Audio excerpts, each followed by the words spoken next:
Hello dear friends, आज का अपना टॉपिक है केयर ऑफ न्यूबॉर्न। पिछली क्लास में अपना टॉपिक था इंट्रोडक्शन ऑफ पीडियाट्रिक्स और आज है केयर ऑफ न्यूबॉर्न। एक बार एक क्वेश्चन आया था कि न्यूबॉर्न अपन कौन सी कंडीशन में बोलेंगे। उस क्वेश्चन के अंदर 4 ऑप्शन थे, first, second, third and fourth.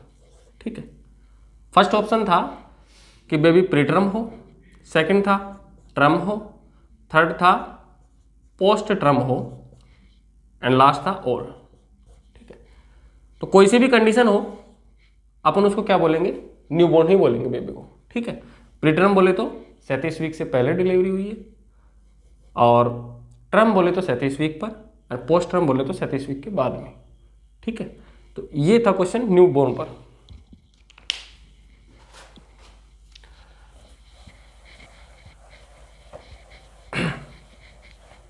इसके बाद में इस टॉपिक के अंदर 2 टर्म आती है, एक तो आता है असेसमेंट और एक आता है इंटरवेंशन।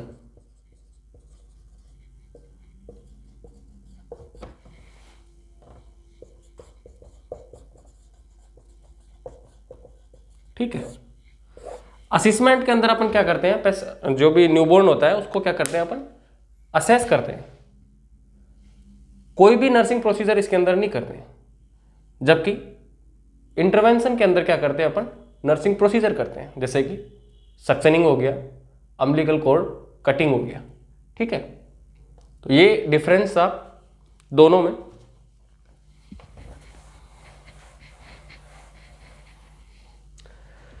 इसके अंदर केयर के अंदर सबसे पहले अपने 2 पॉइंट आएंगी। पहला है initial assessment of the newborn और दूसरा है initial intervention of the newborn.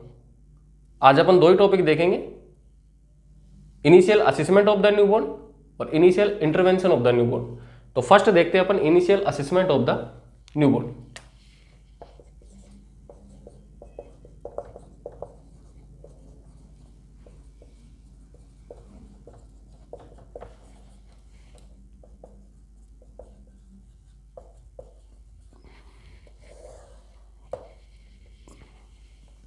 Initial assessment of the newborn, सबसे पहले अपन क्या असेस करेंगे, तो फर्स्ट पॉइंट है इसके अंदर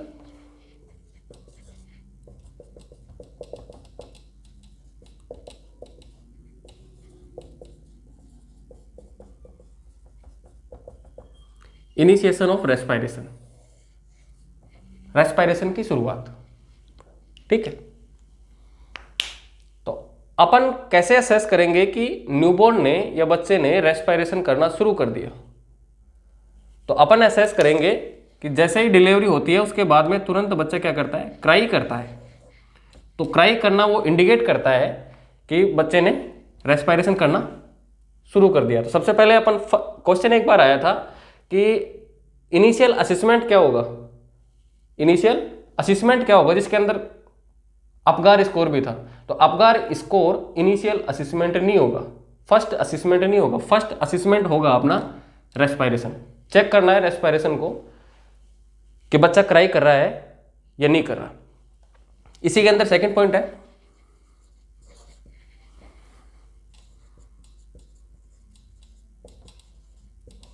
असेस द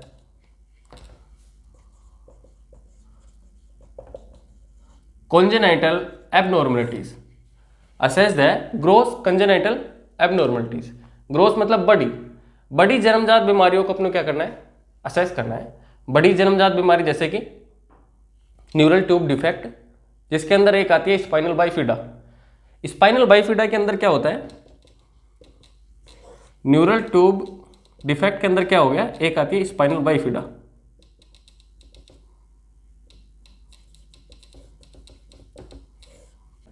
सेकेंड डिजीज जैसे कि एब्डोमिनल वॉल डिफेक्ट,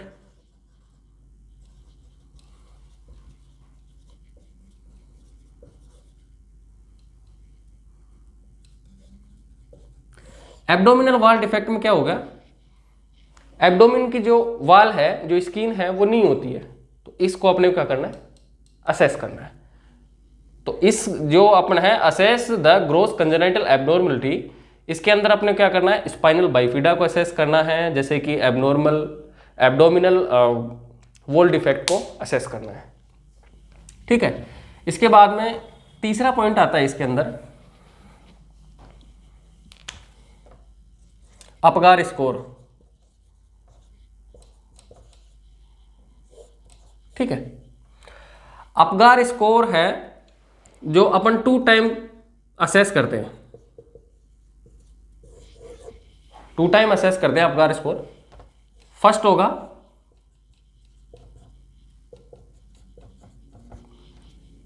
1 मिनट पर और सेकंड होगा 5 मिनट पर। तो क्वेश्चन इसमें आया हुआ है कि मोस्ट रिलायबल फाइंडिंग कितने टाइम पर प्राप्त होती है, तो वो 5 मिनट पर प्राप्त होती है। ठीक है, तो बेस्ट आंसर होगा इसका 5। और अपगार स्कोर नेक्स्ट जो अपनी क्लास होगी उसके अंदर अपन सेपरेट अपगार स्कोर ही पढ़ेंगे। ठीक है,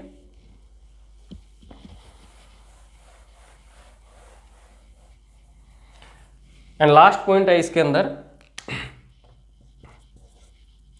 continuous monitor for respiratory distress.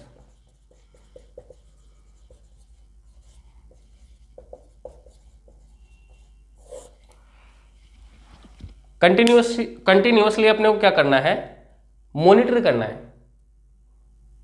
किसको? रेस्पिरेटरी डिस्ट्रेस को।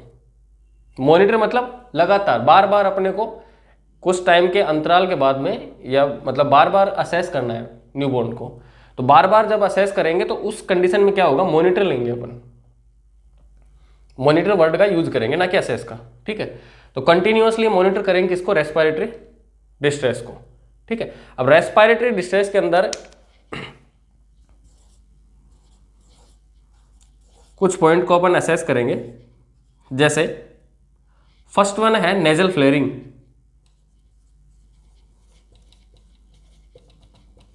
ठीक है, सेकंड वन है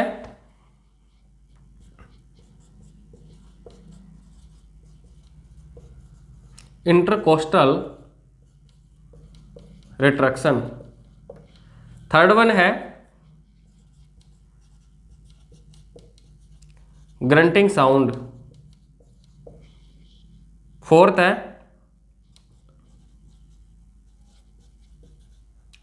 टेकिपनिया एंड लास्ट है साइनोसिस। ठीक है, तो रेस्पिरेटरी डिस्ट्रेस को अपन, रेस्पिरेटरी डिस्ट्रेस में सबसे पहले सिम्टम कौन कौन से आएंगे? फर्स्ट सिम्टम आएगा नेजल फ्लेयरिंग, सेकंड आएगा इंटरकोस्टल रिट्रैक्शन, थर्ड आएगा ग्रंटिंग साउंड, फोर्थ आएगा टेकिपनिया एंड लास्ट में आएगा साइनोसिस। तो इसमें एक बार क्वेश्चन आया था कि रेस्पिरेटरी डिस्ट्रेस का फर्स्ट सिम्टम क्या होगा, तो आंसर क्या जाएगा? Nasal flaring. और लास्ट सिम्टम क्या होगा? साइनोसिस। कभी भी साइनोसिस फर्स्ट सिम्टम नहीं होगा रेस्पिरेटरी डिस्ट्रेस का, वो लास्ट होगा, बोले तो फिफ्थ। ठीक है, अब अपन एक एक को देखते हैं। सबसे पहले अपन ने क्या देखा? इससे पहले initial assessment of the newborn. Initial assessment में सबसे फर्स्ट पॉइंट क्या था? Initiation of respiration. चेक करना है या असेस करना है कि बच्चे ने क्राई करना शुरू किया है या नहीं किया है, क्योंकि यदि बच्चे ने क्राई करना शुरू कर दिया है तो वो रेस्पिरेशन करना स्टार्ट कर दिया है। उसके बाद में अपने को जो भी बड़ी जन्मजात बीमारी है उसको असेस करना है और फिर अपगार स्कोर चेक करना है। अपगार स्कोर के बाद में फिर रेस्पिरेटरी डिस्ट्रेस को अपने को चेक करना है।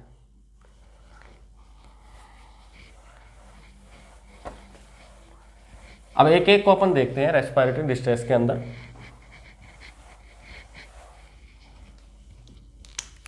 फर्स्ट वन है नेजल फ्लेयरिंग।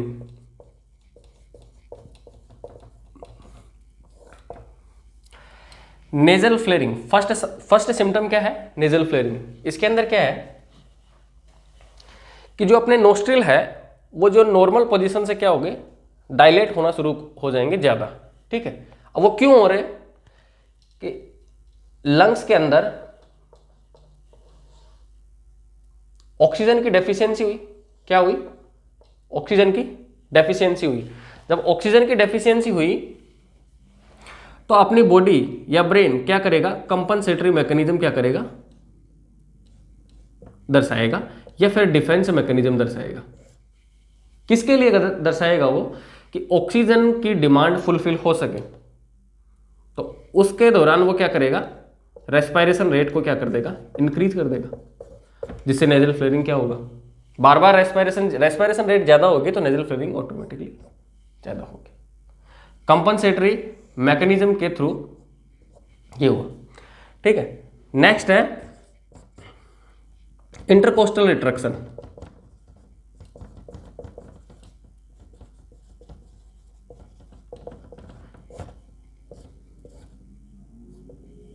इंटर मतलब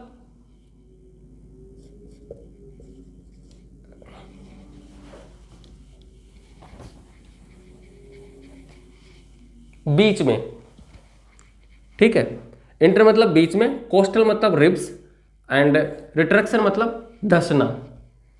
सपोज ये दो रिब्स है, ठीक है, इनके अंदर क्या होगी, इनके बीच में क्या होगी, इंटरकोस्टल मसल्स होगी।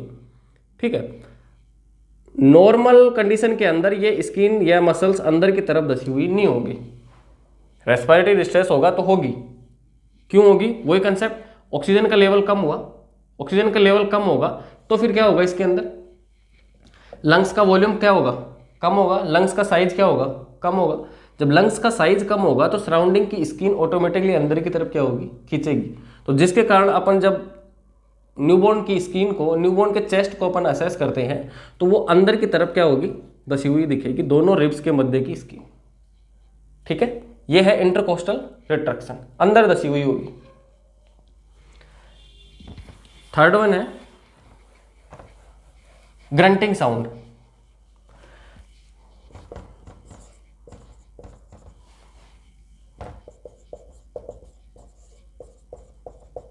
ग्रंटिंग साउंड के अंदर क्या होगा, खरखराहट की आवाज आएगी, और कौन सी कंडीशन में आएगी, जब न्यूबॉर्न एक्सपायरेशन करेगा। जब एक्सपायरेशन करेगा तो उस दौरान खरखराहट की आवाज उसमें सुनाई देगी। फोर्थ है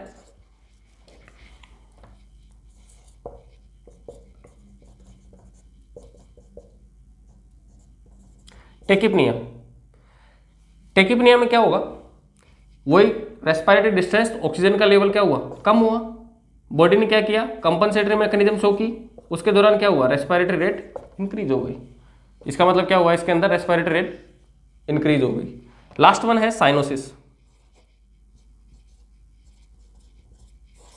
साइनोसिस के अंदर क्या होगा, उसकी स्किन के नीली पड़ जाएगी। ठीक है, और साइनोसिस के अंदर भी अपन देखते हैं आगे कि साइनोसिस दो प्रकार का होता है, एक तो है पेरिफेरल साइनोसिस, एक होता है सेंट्रल साइनोसिस। ठीक है, पेरिफेरल साइनोसिस सबसे पहले होगा, क्योंकि सेंटर में अपने क्या होते हैं, वाइटल ऑर्गन होते हैं, बॉडी क्या करेगी, वाइटल ऑर्गन को बचाएगी। और सेंटर में बाद में क्या होगा, साइनोसिस होगा। जब सेंट्रल साइनोसिस होगा तो लास्ट में क्या होगी, डेथ ही होगी। ठीक है, ये था initial assessment of the newborn. इसके बाद में initial intervention of the newborn.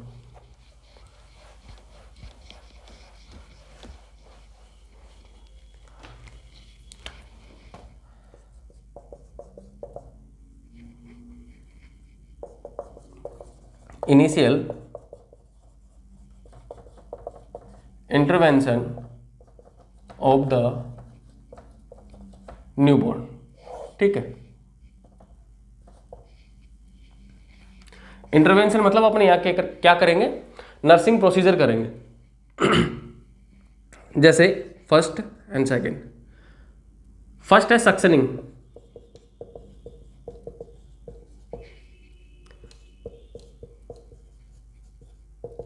Umbilical cord cutting.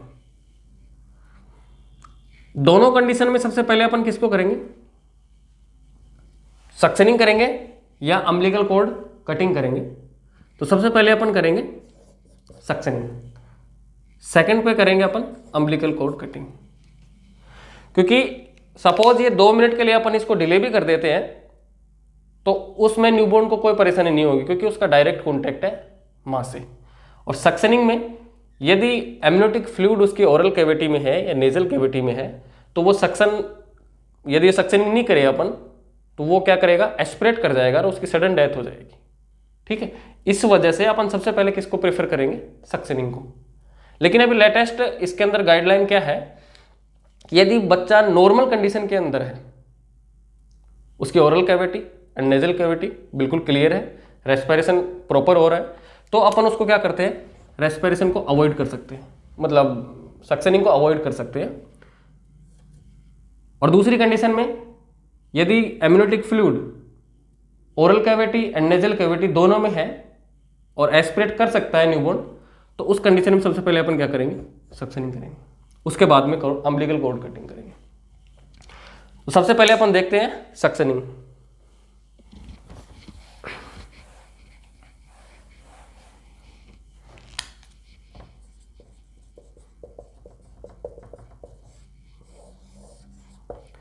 Suctioning एक होती है ओरल सक्शनिंग, एक होती है ओरल कैविटी की, एक होती है नेजल सक्शनिंग।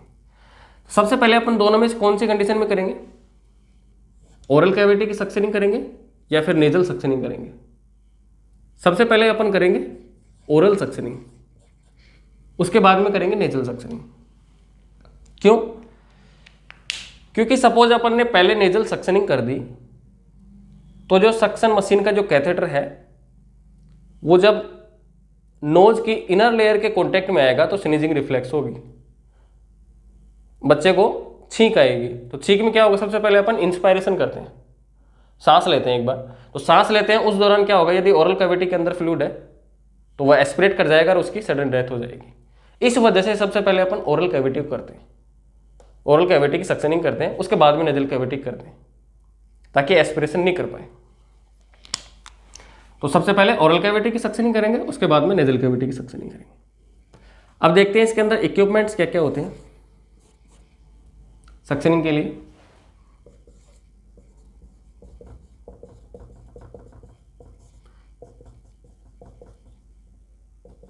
एक तो होती है सक्शनिंग मशीन।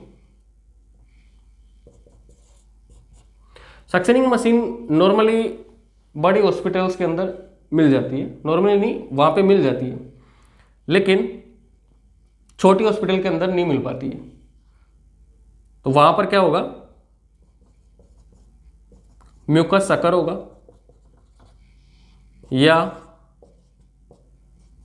एसेप्टो सिरिंज या बल्ब सिरिंज, कोई सी भी हो सकती है, ठीक है। ये नहीं मिले तो ये मिलेगी, ठीक है। म्यूकस सक्शनिंग मशीन तो आपने देखी होगी, लेकिन म्यूकस सकर क्या होती है, इसके अंदर क्या होता है, एक ऐसी डिब्बी होती है और यहाँ पे दो ट्यूब कनेक्ट होती है, ठीक है। एक ट्यूब होगी जो न्यूबॉर्न के अपन ओरल कैविटी में अटैच करेंगे और एक जो ट्यूब होगी जिससे अपन क्या करेंगे, इसको यहाँ से खींचेंगे। तो इससे क्या होगा, अपन जब यहाँ से खींचेंगे तो ये जो एम्नियोटिक फ्लूइड है वो इसके अंदर आएगा, किसके अंदर, डिब्बी के अंदर। क्यों आएगा, क्योंकि यहाँ पर नेगेटिव प्रेशर क्या होगा, जनरेट होगा। जैसे ही अपन खींचेंगे तो यहाँ पर नेगेटिव प्रेशर जनरेट होगा, जिसकी वजह से ये फ्लूइड है जो इस डिब्बी के अंदर कलेक्ट हो जाएगा। अब आपका क्वेश्चन ये होगा कि सर ये नेगेटिव प्रेशर जनरेट तो हो रहा है, लेकिन अपन भी तो इसको एस्पिरेट कर सकते हैं डायरेक्ट, क्योंकि अपन इतना नेगेटिव प्रेशर जनरेट नहीं कर पाते कि इस फ्लूइड को अपन डायरेक्टली एस्पिरेट कर पाए, ठीक है। नेक्स्ट है एसेप्टो सिरिंज या फिर बल्ब सिरिंज।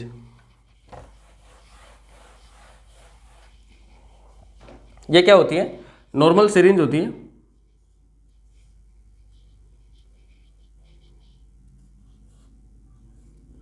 एक रफली डायग्राम है, यहां पे एक बैलून लगा हुआ होता है।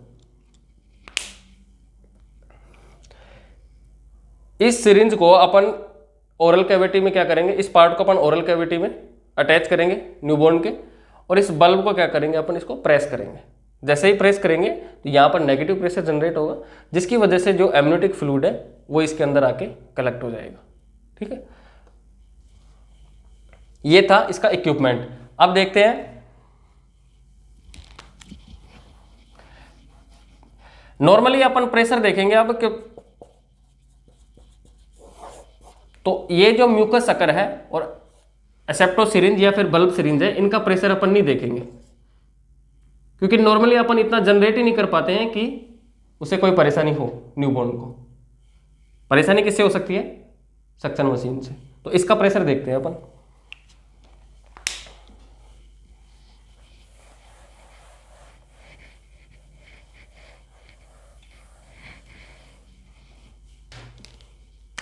इसका प्रेशर सबसे पहले प्रीटर्म के अंदर कितना होना चाहिए? ट्रम के अंदर कितना होना चाहिए?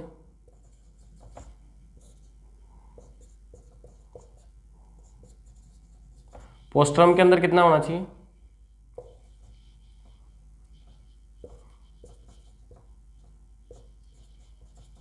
चिल्ड्रन के अंदर कितना होना चाहिए? एडल्ट के अंदर कितना होना चाहिए? प्रीटर्म के अंदर ये प्रेशर होता है 40 to 60 mm of Hg। Term के अंदर होता है 60 to 80 mm of Hg। Postterm के अंदर 60 to 80 mm of Hg। And children के अंदर 80 to 100 mm of Hg। And last one adult के अंदर 100 to 120 mm ऑफ Hg। ये प्रेशर अपने को मेंटेन करना होता है सक्शन मशीन के अंदर। सपोज इससे ज्यादा प्रेशर होगा तो क्या होगा? टिश्यू इंजरी हो सकती है। क्या हो सकता है? टिश्यू इंजरी हो सकती है। अब इसका ड्यूरेशन कितना होता है? सक्शनिंग का ड्यूरेशन कितना होता है? ड्यूरेशन होता है 5 से 10 सेकेंड। कितना? 5 से 10 सेकेंड। यदि अपन 5 से 10 सेकेंड से ज़्यादा सक्शनिंग करेंगे, ज़्यादा टाइम के लिए सक्शनिंग करेंगे, तो उसके अंदर क्या होगा? हाइपोक्सिया जनरेट हो जाएगा। क्या होगा? हाइपोक्सिया हो जाएगा। ठीक है, तो मैक्सिमम 10 सेकेंड तक करनी है, मिनिमम 5 सेकेंड तक करनी है।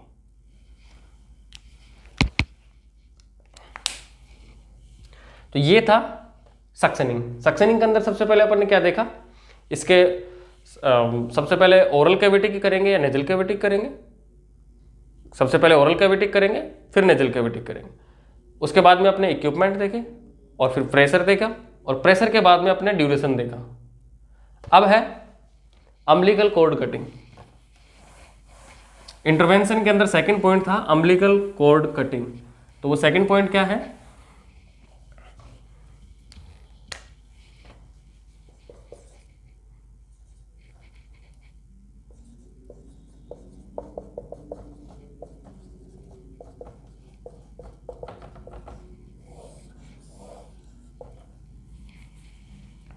इसके अंदर सबसे पहले अपने को क्या करना होता है? इक्विपमेंट देखने होते हैं। कौन कौन से इक्विपमेंट? 3 इक्विपमेंट चाहिए अपने को।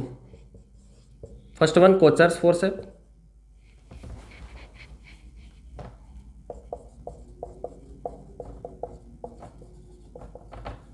सेकंड वन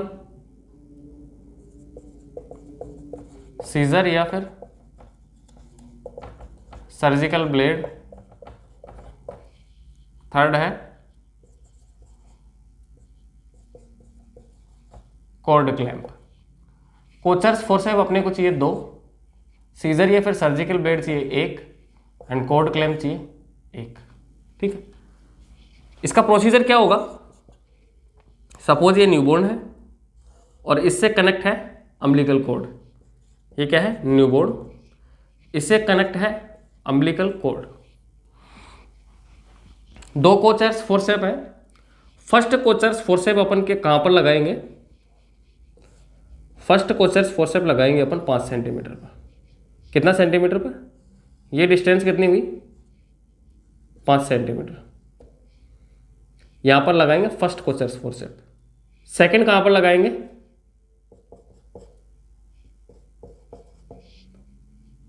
ये हुई 2.5 सेंटीमीटर और ये 2.5 सेंटीमीटर। ठीक है, फर्स्ट कोचर्स फोर्सेप अपन लगाएंगे 5 सेंटीमीटर पर। न्यू बोर्न से अम्बिलिकल कॉर्ड की डिस्टेंस कितनी होनी चाहिए? 5 सेंटीमीटर। और सेकंड के लिए न्यू बोर्न से 2.5 सेंटीमीटर की डिस्टेंस होनी चाहिए। दोनों कोचेस फोर्सेप यहाँ पे अपन अटैच करेंगे। उसके बाद में सीजर या फिर सर्जिकल ब्लेड के थ्रू इनके मिड से अपन इसको क्या कर देंगे, कट कर देंगे, अम्बिलिकल कॉर्ड को कट कर देंगे। और कट करने के बाद में अपन इससे कॉर्ड क्लैंप अटैच कर देंगे। कॉर्ड क्लैंप अटैच करने के बाद में कॉर्ड क्लैंप नॉर्मली 5 से 7 दिन तक रहता है, क्योंकि 5 से 7 दिन के टाइम में जो अम्बिलिकल कॉर्ड होती है जो सूख कर अलग हो जाती है स्वतः ही, अपन इसको नहीं हटाते, अम्बिलिकल कॉर्ड स्वतः ही हट जाती है, कॉर्ड क्लैंप को नहीं हटाते अपन। ठीक है, एक बार एक क्वेश्चन भी आया था कि अम्बिलिकल कॉर्ड की कितनी डिस्टेंस होती है न्यूबॉर्न से कॉर्ड कटिंग के बाद में, तो ये डिस्टेंस होनी चाहिए 3 से 4 सेंटीमीटर। कॉर्ड कटिंग के बाद में न्यूबॉर्न से 3 से 4 सेंटीमीटर की डिस्टेंस में क्या होनी चाहिए, umbilical cord cutting, umbilical cord बचनी चाहिए, रिमेनिंग रहनी चाहिए। ठीक है, तो आज अपन ने देखा initial assessment of the newborn और initial intervention of the newborn. Initial assessment के अंदर अपने 4 पॉइंट देखे थे, इनिशिएशन ऑफ रेस्पिरेशन और ग्रोस कंजेनाइटल एब्नॉर्मलिटी को असेस करना था और अपगार स्कोर, एंड लास्ट में था रेस्पिरेटरी डिस्ट्रेस। और ये है इनिशियल इंटरवेंशन जिसके अंदर अपने को सक्शनिंग और अम्बिलिकल कॉर्ड कटिंग, ये 2 प्रोसीजर अपने को देखने थे। नेक्स्ट अपना जो टॉपिक होगा वो अपगार स्कोर होगा। Thank you.